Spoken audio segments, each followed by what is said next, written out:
Bonjour à tous, merci d'être avec nous pour un nouvel épisode de 20 minutes chrono, le point juridique, comptable et fiscal proposé par l'URPS Médecins Libéraux Île-de-France. Dans cette émission, notre objectif est simple, c'est de répondre en 20 minutes à un sujet juridique, comptable ou fiscal qui vous préoccupe, vous médecins libéraux en Île-de-France ou futurs installés. Et aujourd'hui, nous allons traiter de la fiscalité des baux. Dans un épisode précédent, nous avions abordé les différents types de baux et aujourd'hui, on va donc rentrer dans le détail de la fiscalité qui s'applique notamment aux baux professionnels et commerciaux. Les questions que nous nous poserons aujourd'hui seront notamment liées à l'application de la TVA, de la refacturation des taxes foncières et autres taxes existantes. Pour y répondre, nous avons donc bien entendu avec nous Camille Pichon. Bonjour. Bonjour Camille. Vous êtes juriste au sein de l'URPS Médecins Libéraux Île-de-France et c'est vous qui répondez aux questions des médecins libéraux en tant que salarié de l'URPS au numéro unique régional 01 45 45 45 45. Et nous avons également le plaisir d'accueillir Maître Christophe Cardozo. Bonjour Maître. Bonjour. Vous êtes avocat au barreau de Paris et titulaire d'un DES en droit immobilier. Tout à fait. Première question donc pour introduire ce sujet de la fiscalité, la TVA. Alors dans quel cas mon bail est-il assujetti à la TVA? Alors c'est une question d'autant plus épineuse, chers médecins libéraux, car je rappelle que la très grande majorité d'entre vous ne récupère pas la TVA. Alors exactement. Donc, pour ce qui concerne la location d'immeubles, il s'agit effectivement d'une prestation de service qui, par principe, est soumise à la TVA dont le taux est de 20%. Alors on imagine bien que 20%, ça veut dire 20% sur notre facture à payer en plus. Et vous le disiez justement, le médecin libéral, lui, son activité, il ne la soumet pas à la TVA, donc il ne fera que payer et ne jamais la déduire en réalité. Donc l'assujettissement, il est de droit lorsqu'il s'agit de locaux qui sont commerciaux et aménagés. La soumission, elle se fait par choix d'assujettissement ou non lorsque les locaux sont nus. Et lorsque les locaux sont mixtes, on applique la même règle à proportion de la taille des locaux qui sont exploités et aménagés à titre commercial avec ceux qui ne le sont pas. Voilà. D'accord, donc en fonction de la nature des locaux, donc on voit bien qu'il y a une partie donc commerciaux aménagés où là assujettissement de plein droit au taux de 20% et locaux nus là un principe donc d'exonération ou d'application de la TVA en fonction du choix finalement du bailleur. Tout à fait. Et l'assujettissement volontaire est toujours possible. On habite dans un pays qui effectivement est très riche en matière fiscale et il permet à celui qui le souhaite de s'assujettir. Donc on a la possibilité donc d'avoir une TVA. Est-ce qu'elle est toujours donc à 20%? Est-ce qu'il y a des taux réduits en fait qui existent sur cette TVA quand elle s'applique en matière de baux? Alors habituellement, elle est toujours à 20%. C'est le principe de base et c'est le principe sur lequel il faut se fonder. On part du principe qu'elle est toujours à 20%. D'accord. Camille, vous qui êtes souvent en contact avec les médecins libéraux, vous êtes questionné régulièrement donc sur la partie du loyer qui porte sur les charges refacturées. En matière de charges, finalement, quelle est la fiscalité existante sur la TVA ? Alors, du coup, les charges refacturées par le bailleur vont être considérées comme des charges accessoires à la location, donc comme des accessoires au loyer. En conséquence, elles vont suivre le même régime de TVA que le loyer. Donc, si le loyer est soumis à 20% de TVA, les charges le seront également. D'accord. Donc, au même titre, en fait, donc, que le loyer, c'est la même règle qui s'applique. Exactement. Maître Cardozo, tout à l'heure, on évoquait le fait d'avoir une certaine liberté sur des locaux nus pour décider si oui ou non on appliquait cette TVA. Finalement, j'ai envie de dire, quand on va s'adresser à des médecins libéraux, on aurait tendance plutôt à dire on ne va pas l'appliquer puisqu'ils ne vont pas la récupérer. Mais quel est l'intérêt pour le bailleur, finalement, d'appliquer cette TVA? Alors le bailleur, lui, est propriétaire d'un immeuble. L'immeuble, il vit, il faut y faire des travaux. Il faut l'améliorer, peut-être, tout dépend des conditions qui sont prévues au terme du bail, mais lui, il va réaliser des prestations. Sur ces prestations, il va payer de la TVA. Il va ensuite en déduire également. Il devient collecteur, il en paye. Ce qu'il réalise en réalité, c'est une sorte de neutralité. C'est ce qu'on appelle la neutralité de la TVA. Lui, il a intérêt à réaliser des travaux, à s'assujettir pour déduire de 20% les factures qu'il va devoir payer à ses prestataires. Dès lors qu'il est assujetti, il doit la collecter. Très bien. Donc en fait, ça s'applique souvent aux locaux qui ont subi de grosses transformations notamment et dans lesquels on a fait des travaux qui ont été assujettis à la TVA eux-mêmes pour pouvoir récupérer cette TVA finalement. Tout à fait. L'objectif du bailleur, c'est encore une fois d'atteindre le maximum de neutralité pour que ce surplus de 20% qu'il paiera au terme de ses factures soit absorbé. Mais pour cela, il faut qu'il soit assujetti et qu'il la collecte également. Entendu. Passons à la taxe foncière. Un propriétaire peut-il librement refacturer la taxe foncière à ses locataires, Maître Cardozo? Alors, en matière commerciale, bail professionnel, c'était le cas des sujets qu'on a évoqués auparavant. Effectivement, le principe, c'est qu'il faut que le loyer soit net pour le bailleur. Et pour cela, effectivement, il va imposer à son locataire de lui rembourser la taxe foncière.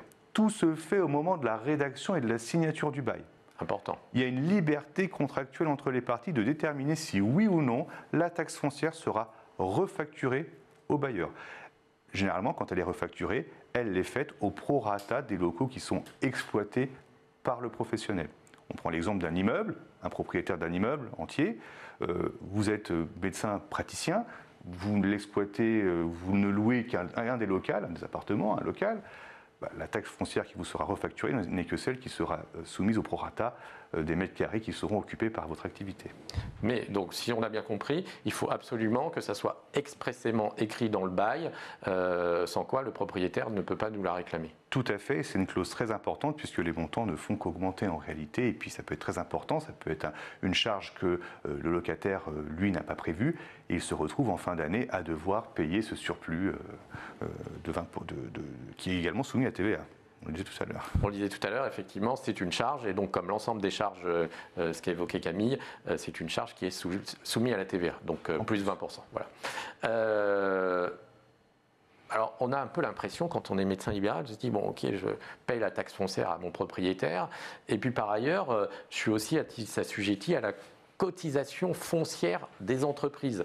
On a quand même le sentiment de payer deux fois. Alors, comment ça marche exactement? Alors, attention, puisque le bailleur paye la CET, qui est une partie de la CFE, et l'occupant, lui, paye également la CET.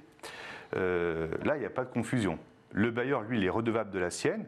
Son activité, encore une fois, c'est une activité de prestation de service, donc il va payer la CET. Il ne pourra pas la refacturer au locataire qui, lui, paye déjà la sienne. D'accord. Donc, quand on dit CET, c'est la contribution économique territoriale, en fait, c'est un impôt local, voilà, auquel sont assujettis finalement l'ensemble des activités, et notamment les médecins libéraux. Et ça comprend d'une part la cotisation foncière des entreprises et la cotisation sur la valeur ajoutée de l'entreprise, c'est ça? Exactement. D'accord. Voilà.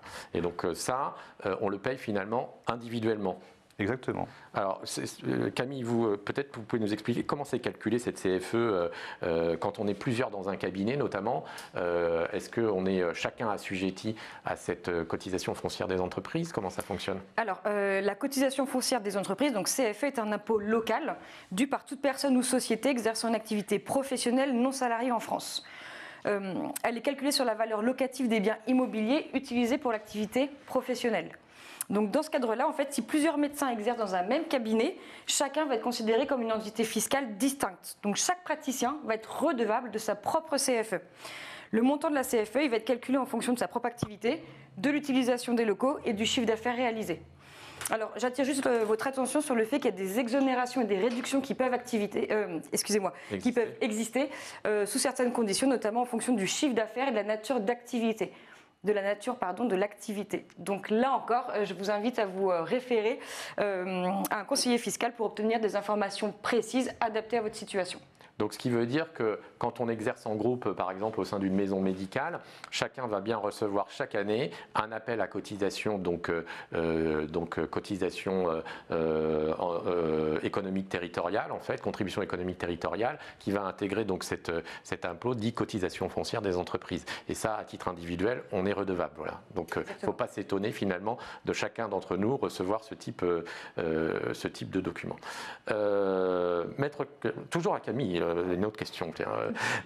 Il semblerait qu'en Ile-de-France, on a aussi un peu d'inventivité et d'initiative en matière de taxes sur les bureaux et qu'on ait, au niveau des collectivités, inventé donc des taxes sur les bureaux qui nous sont propres à l'Ile-de-France. Alors, est-ce que vous pouvez nous préciser s'il y en a et comment ça fonctionne? Alors, la taxe sur les bureaux est applicable en effet dans la région Ile-de-France et c'est une taxe annuelle qui concerne donc les locaux à usage de bureaux, les locaux commerciaux, les locaux de stockage et les surfaces de stationnement. Okay. Le montant de la taxe sur les bureaux est calculé en multipliant donc la superficie taxable par un tarif unitaire qui varie selon la catégorie du local et sa localisation au sein de l'Île-de-France. Donc sachant que la région est divisée en fait en plusieurs circonscriptions tarifaires, chacun a ses propres tarifs. En pratique, les tarifs sont généralement plus élevés dans les zones centrales de Paris qu'en périphérie. Donc, qu'il s'agisse en fait d'un bail professionnel ou d'un bail commercial, le bailleur peut la faire payer au locataire. Ça doit être prévu par contre au contrat de bail. Si rien n'est prévu, le bailleur reste redevable de cette taxe. D'accord, c'est donc le bailleur qui est redevable de la taxe et comme la taxe foncière tout à l'heure, soit c'est expressément écrit dans le bail et auquel cas on a la possibilité donc de le refacturer au preneur. Exactement. Si ce n'est pas écrit, ça reste à la charge du bailleur. On a donc, pour faire simple, un tableau donc de ces taxes locales avec des circonscriptions qui font qu'il y a un prix donc unitaire au mètre carré et en multipliant ce prix, en fait, on arrive à la taxe qu'on va devoir payer. C'est bien Exactement. ça. D'accord. Très clair. Maître Cardozo, est-ce qu'on a encore d'autres taxes à payer avant de commencer à travailler Alors malheureusement oui, il existe autant de taxes qu'il existe de prestations réalisées par la collectivité en réalité. En matière de baux, vous aurez 2 taxes essentielles et encore une fois, il faudra faire attention à la signature et à la rédaction du bail parce que c'est là que tout va se jouer. Le bailleur, lui, ne peut récupérer que les taxes qu'il prévoira de manière explicite au sein du bail. Donc il faudra être vigilant. Je prends l'exemple notamment de la taxe de balayage, de la taxe d'enlèvement des ordures ménagères, qui peuvent représenter un coût supplémentaire pour le professionnel. D'accord. Alors, il se trouve que dans les cas de figure qu'on a eus, il est arrivé qu'on ait quand même quelques cas d'exonération de ces taxes. Notamment, il semblerait que sur ces taxes locales, un conseil municipal puisse prendre la décision de ne pas appliquer les taxes en fait à un équipement, considérant qu'il a une utilité publique, et donc de finalement exonérer cet équipement de la taxe foncière notamment. Est-ce que c'est le cas? Vous confirmez que ça puisse exister? Alors tout à fait. Il faudra être vigilant sur 2 choses. Si c'est inscrit, vérifier si elle est applicable ou pas pour savoir quel sera mon budget annuel approximatif. Si ce n'est pas prévu, on s'en lave les mains. Si ce n'est pas prévu contractuellement, on n'a pas à le vérifier. Mais effectivement, il revient donc à la commune de déterminer si oui ou non ces taxes sont applicables sur son territoire. Ok, très bien. Et donc, notamment, en fait, quand ces taxes ont été exonérées pour certains équipements, on a vu qu'elles ne pouvaient être exonérées qu'avec dans un délai imparti, c'est-à-dire qu'on ne pouvait pas dépasser une certaine durée. Il semblerait qu'on ait fait le tour de la question de la fiscalité des baux. Est-ce que vous voyez d'autres points permettant d'éclairer nos auditeurs aujourd'hui Ce qu'il faut, c'est impérativement être vigilant sur l'assujettissement au départ ou non à la TVA qui représente la somme la plus importante finalement puisqu'elle nous rajoute 20% du prix du loyer en réalité. C'est la question que devra poser le praticien dès le départ à son bailleur. Ce sera, si vous voulez, on va vous inscrire du hors-taxe au